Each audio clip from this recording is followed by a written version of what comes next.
Buenos días, discrepantes. Estamos en un día muy especial y contamos con la presencia de una persona muy importante, es Natalia Morales Gamble. Es ingeniera ambiental y especialista en gerencia ambiental. Es ingeniera ambiental por la Universidad de los Andes y especialista en Derecho Ambiental por la Universidad del Rosario y máster en Responsabilidad Corporativa en España. Ha ejercido la profesión en los últimos 20 años en cargos directivos relevantes dentro del sector energético colombiano en empresas como Ecopetrol, BP Colombia y Equion.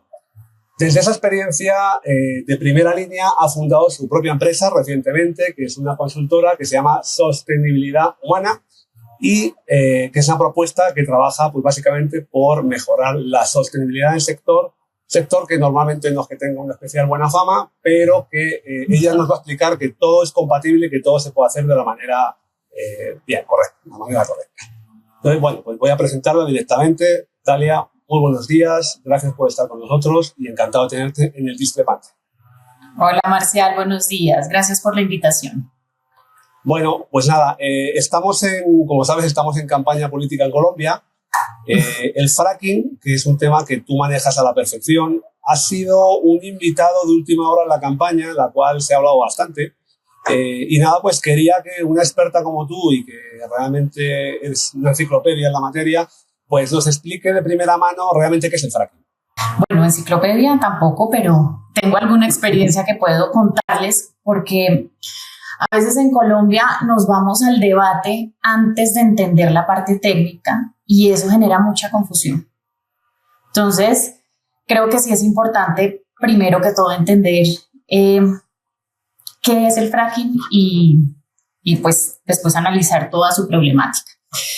Para entender el fracking creo que hay algo fundamental antes, Marcial, que es precisamente en lo que yo trabajo en sostenibilidad, y es que todas las actividades humanas generan un impacto, tanto positivo como negativo, ¿no? Y precisamente para eso estamos los ingenieros ambientales y los ingenieros, y es para traer soluciones, para minimizar ese impacto y para lograr que las actividades se ejecuten. Eso es precisamente lo que nosotros hacemos. Sin embargo, no existe en el planeta una actividad humana que no genere un impacto. Y esa debe ser la base sobre la que tenemos que conversar estos temas, ¿no? La perfección no existe. Bajo esta lógica, también considero importante que hablemos un poquito de hidrocarburos, porque el fracking es una técnica de cómo extraer hidrocarburos. Pero si no entendemos bien cómo funciona el subsuelo, pues es muy difícil opinar sobre lo que estamos haciendo. Entonces, quisiera un poco conversar que si regresamos un poco a la base o al ABC de los hidrocarburos están atrapados en el subsuelo en rocas. Esas rocas pueden tener unas características en donde hace que ese yacimiento pueda ser extraído o no, ese petróleo.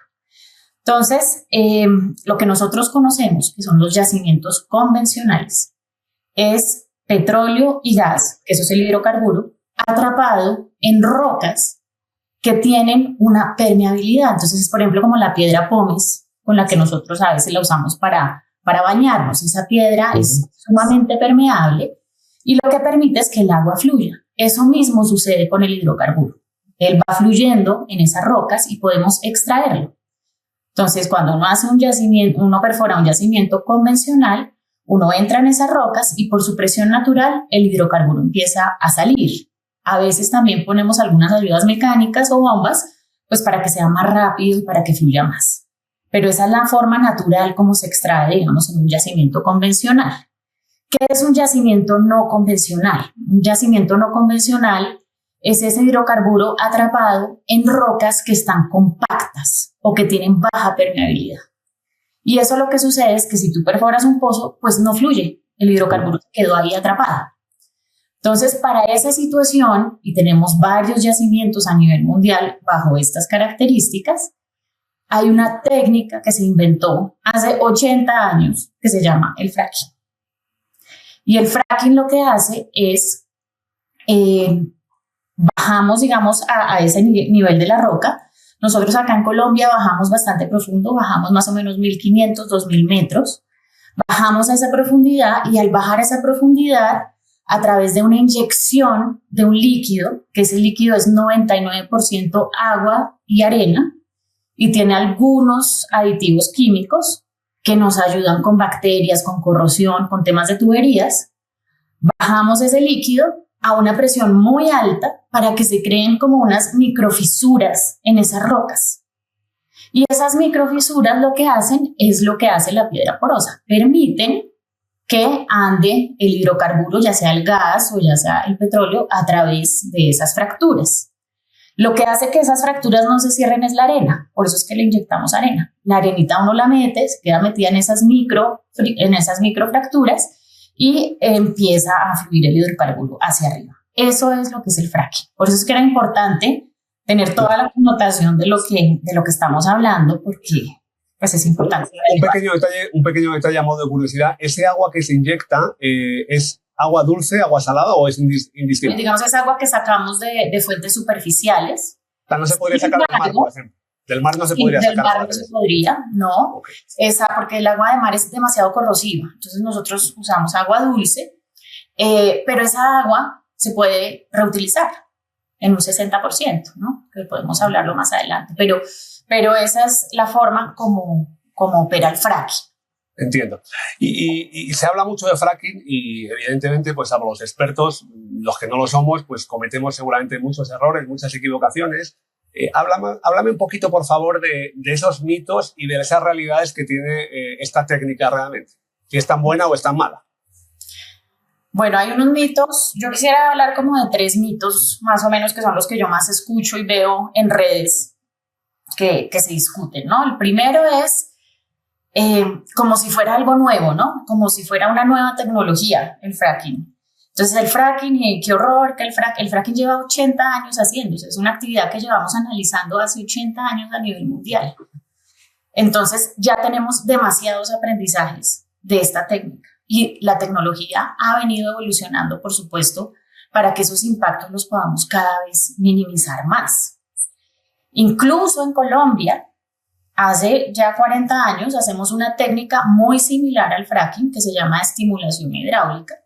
La única diferencia es que esa se hace en yacimientos convencionales, pero ya hacemos una técnica muy similar a esta. Entonces creo que ese es como el primer mito que yo veo en la gente que no conoce el sector y que no ha estado rodeado, digamos, de estas actividades. El segundo, yo creo que sería el tema de los páramos. Por supuesto, pues yo trabajo en páramos, yo trabajo acá en el páramo de Chingaza y los páramos son un ecosistema demasiado sensible, pero uno de los mitos es que vamos a hacer fracking en los páramos y eso es una actividad imposible que no ocurriría nunca jamás en Colombia, porque nosotros, por sentencias de la Corte Constitucional, no podemos hacer actividades de extracción ni de minería en los páramos. Entonces eso no va a cambiar, ni fracking, ni perforación normal, ni minería. A diferencia de otras actividades ilegales que sí se están haciendo en el páramo, ¿no? Como el tema de extracción de oro, minería ilegal, y bueno, todo el tema de deforestación y demás, que lo podemos hablar más tarde, pero esto no va a ocurrir en los páramos. Donde de pronto sí puede ocurrir es en ecosistemas sensibles, pero los ecosistemas sensibles están sumamente regulados por las licencias ambientales. Entonces sería muy complicado que se haga en una reserva o en algún lugar en donde las condiciones ambientales no se presten para esto. Y la normativa nuestra es extremadamente buena para que eso suceda. Claro, tocaría cambiar las leyes en el Parlamento, supongo, en el Congreso o en el Senado. Correcto, sí. Esto sería pues un tema más grande que el fracking, ¿no? Sería permitir actividades de minería y de hidrocarburos en zonas de ecosistemas estratégicos, que eso no está pasando actualmente. Solamente las actividades ilegales. Y yo creo que el tercer mito, Marcial, tiene que ver con que se cree que en este gobierno se detuvo el fracking porque fue una operación problemática. Y eso no es cierto. El fracking en Ecopetrol se estaban trabajando 2 pilotos para hacer fracking. Y los pilotos consistían básicamente en obtener toda la información para asegurarnos de que el fracking en las zonas donde queríamos hacerlo no generara un impacto diferente al que teníamos contemplado.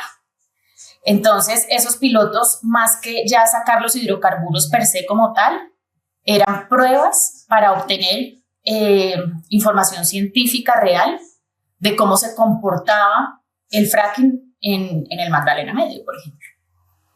Y entiendo que tú participaste de esos proyectos, que lo sabes de primera mano. Sí, yo participé en esos proyectos, los conozco.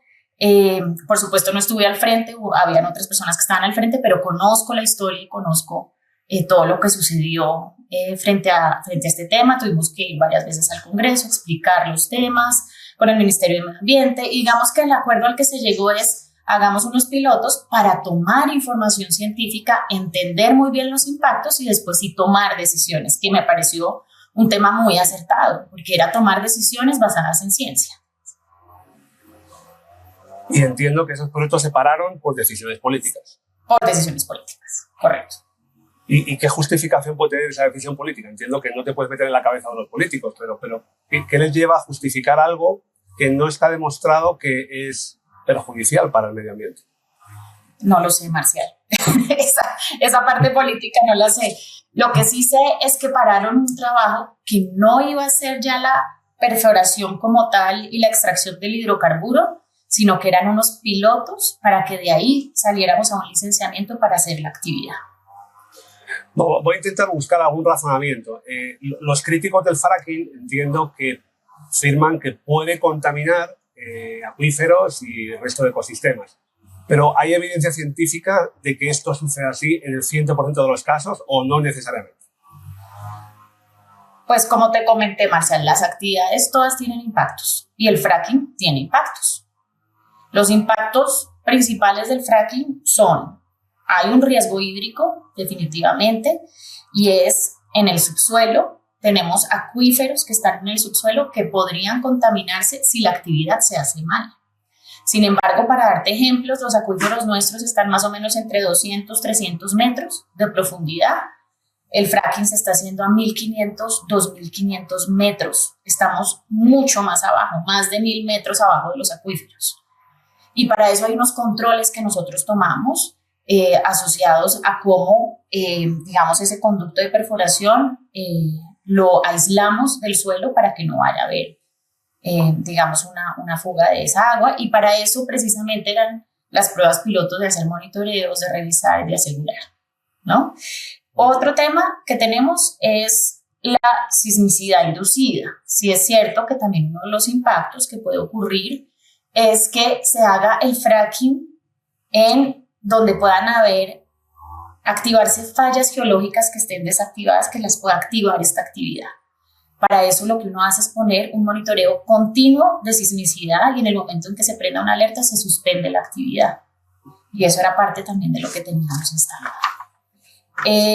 Hay otro tema importante que son las emisiones de metano. En el subsuelo también hay bolsas atrapadas de metano que no necesariamente están en el yacimiento que estamos, digamos, trabajando, y esas bolsas podrían liberarse a la atmósfera. Sabes que el metano lo que tiene es que es un gas de efecto invernadero que tiene una potencia mucho más fuerte que el CO2, pero para eso también hay controles. Tenemos unas cabezas de pozo con unas válvulas especiales para asegurar que ese metano no fugue, y tenemos algo que se llama el monitoreo de emisiones fugitivas. Entonces, para todos esos tipos de impactos se tiene un control y un monitoreo para, en lo posible, evitar que ocurra.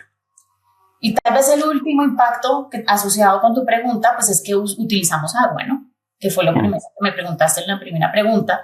Utilizamos agua de las fuentes hídricas, pero lo que te decía, podemos recircular hasta el 60% de esa agua, y yo sé que las tecnologías siguen moviéndose y siguen andando para que cada vez se pueda reutilizar más. Entonces, por lo que interpreto, sí hay riesgos, evidentemente, pero siempre hay un pero. Es decir, hay un pero, es decir, siempre se puede hacer una buena práctica desde la empresa para minimizar el riesgo y minimizar el impacto. Claro, como o sea, no es un quiebre absoluto del ecosistema, sino que siempre hay un pero que puede evitarlo. Exacto, y eso es precisamente lo que hacemos desde sostenibilidad y desde los temas ambientales, es cómo hacemos viable una actividad económica a través de unos controles que nos ayuden a minimizar ese impacto. El actual gobierno de Gustavo Petro ha dado portazo al uso del fracking en los proyectos que hay en Colombia. Hay elecciones en unos días y obviamente hay una opción que está más orientada a seguir la dinámica del actual gobierno y otra que haría un cambio en la política de hidrocarburos. Pero en caso de seguir en esta línea, ¿qué consecuencias tendría esto para la seguridad energética del país? Es decir, ¿cuál es la situación de reservas actual en Colombia y qué riesgo tenemos de aumentar la dependencia de las importaciones de terceros países? Bueno, pues eso ya está materializado. Nosotros en el 2013, Marcial, producíamos alrededor de 1 millón de barriles diarios. Y ahorita 2013, hace 13 años. 2013. Y ahorita estaba leyendo este primer trimestre, estamos produciendo 740.000 barriles. O sea, ya en términos de decrecimiento en la producción, eso ya está pasando. Lo segundo es que desde el 2022 no se volvieron a hacer rondas de hidrocarburos de campos, de asignación de áreas de exploración, que eso en lo que consiste es en que las empresas operadoras van y compiten por bloques para exploración y producción de hidrocarburos. Eso no está pasando. ¿Y eso qué quiere decir? Nosotros más o menos desde el momento en que se arranca el proceso de asignación de un bloque hasta que lo pones en producción, puedes demorarte 8 años, sin contar la licencia ambiental, para hacer todos los desarrollos y todo lo que se necesita para poner un campo en producción. Entonces, el hecho de que no hayamos hecho durante estos años el tema de asignación de campos significa pues, que estamos con una agenda retrasada para el futuro y ese golpe se va a sentir mucho más adelante. Yeah. Lo otro que ya estamos sintiendo es el gas y todos lo sentimos en las casas nuestras, estamos pagando más plata y es precisamente porque estamos ya importando gas, ya no somos autosuficientes en gas, tenemos que importarlo más o menos en un 25% y esto pues ya es una realidad. Y pues algo que este tema del fracking podría traer es definitivamente el aumento de reservas y el traernos a un corto plazo la producción de los hidrocarburos que estamos ya en decrecimiento. Entonces, mejor dicho, pasaríamos de comprar petróleo a poder exportar petróleo. No lo sé, no tengo la cifra exacta, eso tendríamos que hablárselo con la ACP, pero sin duda podríamos, yo creo que las reservas actuales podríamos aportar hasta 4 veces de lo que tenemos ahorita en petróleo y en gas muchísimo más. Increíble. Bueno, y en cuanto al impacto en el empleo, ¿cómo podría tener una implementación correcta de esta técnica? Pues eso, sobre el empleo, las regalías, en ciertos territorios del país. ¿Qué efecto tendría? Mira, este tema es bien importante porque el tema ambiental está opacando los otros temas o los otros ejes de la sostenibilidad en esta actividad. Los ejes de la sostenibilidad son ambiental, social y económico. Desde la perspectiva económica ya hablamos pues qué significa para nosotros económicamente esto, pero desde el punto de vista social, que también es un tema demasiado importante en un país como el nuestro, hay varios impactos. Y lo primero es, con actividades como esta, se generan miles de empleos directos e indirectos. Lo segundo es que se generan anualmente billones de pesos para temas de regalías, para temas de dividendos y para temas de impuestos. Y toda esa plata pues deja de entrar al país y deja de entrar a las regiones. Recordemos también que donde está el hidrocarburo normalmente estamos en áreas que tienen, digamos, unas necesidades económicas importantes en el país. Nosotros en hidrocarburos hay áreas... Y de desarrollo profundo también, de desarrollo profundo, son zonas muy abandonadas. Sí, hay áreas donde el sector de hidrocarburos, donde está el sector de hidrocarburos, que representan el 70% del PIB de esa región, por ejemplo. Entonces, si tú dejas de hacerlo, pues se dejan de hacer carreteras, se dejan de hacer colegios, se dejan de hacer hospitales, se dejan de hacer acueductos, porque no hay ingresos para hacer todo esto. Entonces, desde el punto de vista social, el impacto es bastante grande. Se debería hablar mucho más sobre este impacto social que se está generando. Porque fíjense que desde el punto de vista ambiental hay unos controles y hay unas medidas que podemos tomar, pero desde el punto de vista social estamos eliminando del todo que les entre esa oportunidad.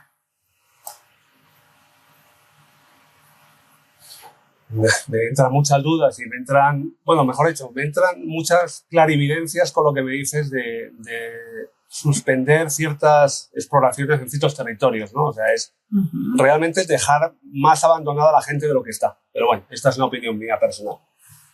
Y siguiendo con el tema, ¿crees entonces que Colombia está tomando estas decisiones energéticas más basadas en evidencias, en consideraciones ideológicas o en evidencias científicas? Pues yo creo que a nivel mundial el tema energético se mueve desde lo técnico, lo político y lo estratégico, y ninguno es balanceado, la verdad. No, yo no veo un balance, ¿no? Ese balance es difícil de lograr, pero lo que sí es cierto es que una decisión como parar unos pilotos para entender si la actividad es viable, considero que sí es una decisión más ideológica que técnica. Yo, al ser ingeniera, por supuesto, me baso en información científica y real, y creo que esa era la oportunidad para entender si esta actividad era la adecuada y la correcta para ejecutar en Colombia. Algunos argumentan que el debate también sobre el fracking no solamente debe ser técnico, sino que hay consideraciones éticas y ambientales. ¿Qué opinas al respecto? Claro que hay temas éticos profundos, desde el tema ambiental, y entonces si algo sucede, si algo sale mal, como en cualquier actividad económica, ustedes han visto en las represas, en el tema de energía hidráulica también suceden cosas. Entonces, si suceden cosas, ¿quién va a ser el responsable? Y demás, pero ¿quién está siendo el responsable de todas esas personas que están quedando sin oportunidad de empleo en estas regiones, de todo ese dinero por regalías que les estaría entrando a esas familias que están necesitando el dinero, que están teniendo que acudir a otras actividades no precisamente muy legales? Entonces, acá hay un dilema ético de doble cara, ¿no?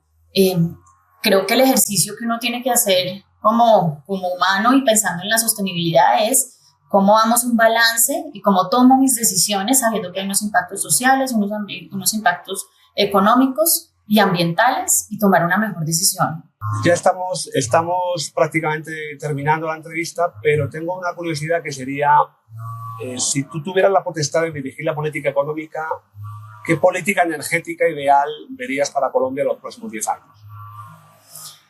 Bueno, por supuesto yo la plantearía desde mi conocimiento, que son los temas de sostenibilidad. Tendría que entrarse a debatir, por supuesto, con otros expertos, pero desde mi punto de vista y desde lo que yo conozco y veo, considero que son más o menos como unos 5 ejes donde uno tiene que poner el ojo para crear una política de transición energética.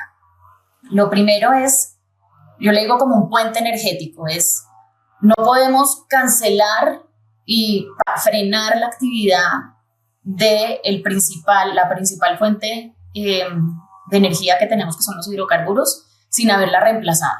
Entonces, tenemos que seguir adelante con la fuente energética que tenemos e ir buscando cómo la vamos a reemplazar, pero no frenarla en seco, porque paras la economía, generas todo este impacto social que estamos hablando. Entonces, ¿cómo logramos que sigamos creciendo con esa fuente principal? Para eso ahí, pues, es importantísimo todo el tema de actividad offshore que está pendiente en Colombia, que ha venido avanzando, pero pues que está bastante pendiente, y ahí hay bastantes reservas de gas. Y, por supuesto, abrir nuevamente las rondas y apoyar al sector para que siga produciendo energía. Eso sería lo primero que yo haría.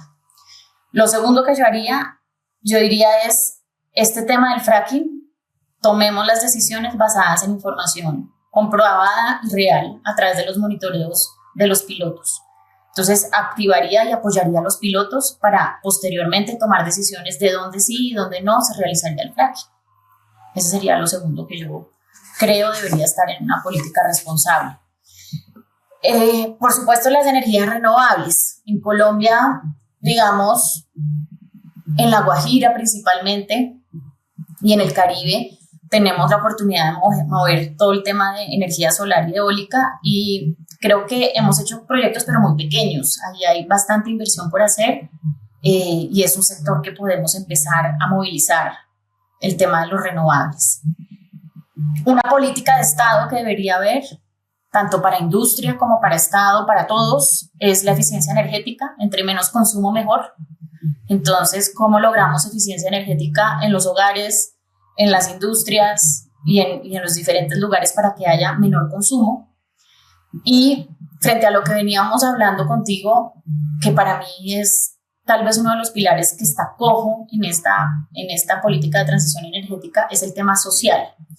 Y es cómo somos justos con las regiones y con las áreas en donde se hace explotación de hidrocarburos, cómo hacemos que a ellos les lleguen los beneficios de que el hidrocarburo se extraiga de ahí. Tú sabes que están las regalías, más o menos el 25% le llega a las regiones, el resto queda, digamos, manejado de manera central. Y yo pondría mucho monitoreo y mucho seguimiento de que esos recursos realmente le lleguen a la región, se hagan proyectos y se desarrolle infraestructura para esas regiones.